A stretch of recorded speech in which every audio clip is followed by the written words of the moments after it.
హైదరాబాద్ లో GHMC circle కార్యాలయాలు మొదలయ్యాయి. కవాడిగూడ, ముషీరాబాద్ లో బల్దియా సర్కిల్ ఆఫీసులు ప్రారంభించారు మంత్రి పొన్నం. ఈ సందర్భంగా కొద్దిసేపు అక్కడ ఉద్రిక్త పరిస్థితులు ఏర్పడ్డాయి. జీహెచ్ఎంసీ సర్కిల్ కార్యాలయాల ప్రారంభంలో ఉద్రిక్త వాతావరణం నెలకొంది. కవాడిగూడ, ముషీరాబాద్ సర్కిల్ ఆఫీసుల ప్రారంభంలో మంత్రి పొన్నం ప్రభాకర్ కు నిరసన సెగ తగిలింది. దళితులకి రిజర్వేషన్లు తగ్గించారంటూ ఆందోళన దిగారు. తెలంగాణ దళిత ఐక్య వేదిక ఆధ్వర్యంలో ఈ నిరసనలు జరిగాయి. గతంలో 150 డివిజన్లు ఉన్నప్పుడు దళితులకి 23 డివిజన్లు కేటాయించారని, ఇప్పుడు 300 డివిజన్లకు పెంచినా అదే 23 డివిజన్లు కేటాయించి దళితులకి తీవ్ర అన్యాయం చేశారంటూ ఆందోళన వ్యక్తం చేశారు. దళితుల జనాభా నిష్పత్తి ప్రకారం 43 డివిజన్లు కేటాయించాలంటూ డిమాండ్ చేశారు తెలంగాణ దళిత ఐక్య వేదిక నేతలు. దీనిపై మంత్రి పొన్నంకు వినతి పత్రం కూడా అందించారు. రిజర్వేషన్లపై పునరాలోచిస్తామని చెప్పి అక్కడి నుంచి వెళ్లిపోయారు మంత్రి.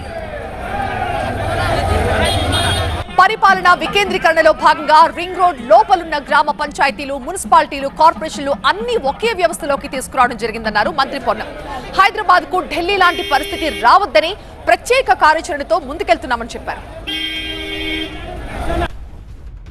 ఒకటే రకమైన వ్యవస్థ ద్వారా పరిపాలనా సౌలభ్యము, ప్రజలకు సౌకర్యాలు అంతా కూడా ఒక ప్రణాళికాబద్ధంగా అభివృద్ధి జరగాలని తెలంగాణ ప్రజాపాలన ప్రభుత్వం రింగ్ రోడ్డు లోపల ఉన్నటువంటి అంతా కూడా ఒక కొడుకు కింద తీసుకొచ్చి 12 జోనల్ కమిషనర్లను, అదేవిధంగా 60 టీసీలను నియమించుకొని మరి పరిపాలన కొనసాగించే విధంగా చర్యలు తీసుకున్నది.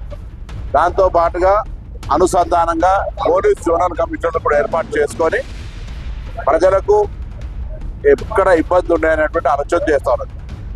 ఈ విధంగా రాబోయే కాలంలో జిహెచ్ఎంసీ సర్వీసెస్ నూతనంగా కలిసిన ప్రాంతాలు కావచ్చు, ఇప్పుడున్నటువంటి ఎగ్జిస్టింగ్ ప్రాంతాలు కావచ్చు, ఒక ప్లాన్ ఆఫ్ యాక్షన్ తీసుకొని భవిష్యత్తు ప్రణాళిక చేసుకొని అభివృద్ధిని ఒక మార్గదర్శకత్వం చేసుకొని ముందుకు పోవాలనేటువంటి, ఎందుకంటే హైదరాబాద్ రాష్ట్ర రాజధాని, ఇక్కడ 2047 విజయంతో ముందుకు పోయేటప్పుడు దానికి అనుగుణంగా అన్ని రకాల సౌకర్యాలు కలిగజేసేటువంటి బాధ్యత ప్రభుత్వంకు ఉంది.